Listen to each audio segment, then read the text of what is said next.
మన ప్రాంతాన్ని డెవలప్ చేయాలనుకున్నా, మన ప్రాంతం బాగుపడాలనుకున్నా నేను నా కుటుంబం ఆలోచన చేసింది ఆ రోజు నుంచి ఈ రోజు వరకు కూడా. ఈరోజు మా కుటుంబం కూడా పరిపాలించింది. మా పెద్ద ఆయన ఇండ్లు ఇచ్చిండు, మా నాయన ఇండ్లు ఇచ్చిండు. నా వరకు వచ్చినప్పుడు కూడా నేను అభివృద్ధి చేసిన. అది ఎవరైనా పేదల గురించి ఆలోచన చేసినాం మేము, మా స్వార్థం ఎప్పుడు ఆలోచన చేయలే. ఈ రోజు మీరు చూస్తున్నప్పుడు నాకు తెలిసి చాలా మంది మల్లమ్మ లాంటి వాళ్ళు, ఇలాంటి వాళ్ళు, అలాంటి వాళ్ళు చాలా మంది, ఈ పాషాబాయి లాంటి వాళ్ళు, ఇలాంటి వాళ్ళు అందరూ కూడా మరి 15-20 ఏళ్ళ సంది మమ్మల్ని చూస్తా ఉన్నారు. ఆ రోజు అట్లనే ఉన్నాం, ఈ రోజు అట్లనే ఉన్నాం. మేమేం చేంజ్ కాలే. ఈరోజు మాకేం కొత్తగా ఏం వచ్చింది లేదు. అంటే మేమన్నీ కూడా చూసుకుంటూ వస్తున్నాం కాబట్టి ఒక ఉన్నత స్థాయిలో నుంచి ఉన్నటువంటి నాయకుడు వాడు గొప్పగా ఎదిగితే వాడు ప్రజలకు మేలు చేసే నాయకుడు అవుతాడు. ఇప్పుడు నాకేముంటది, రేపు పొద్దుగాల నా ప్రాంతం, నా పేదోళ్ళందరూ రేపు పొద్దుగాల నన్ను గుర్తుపెట్టుకోవాలనుకుంటా. రేపు నేను ఉన్నా లేకున్నా వాళ్ళ చిన్న స్థాయిలో వాళ్ళ మనసులో నేను ఉండాలనుకుంటా.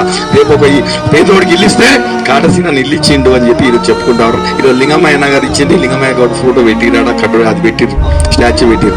ఈరోజు ఈ టైలర్ కాలనీలో వస్తే నాకు ఈ గౌరవం అంటే మా తండ్రి, ఈరోజు మా తండ్రి కానీ మా పెద్ద అయినా కానీ మీ అందరూ కూడా పట్టాలు ఇచ్చినటువంటి విషయం.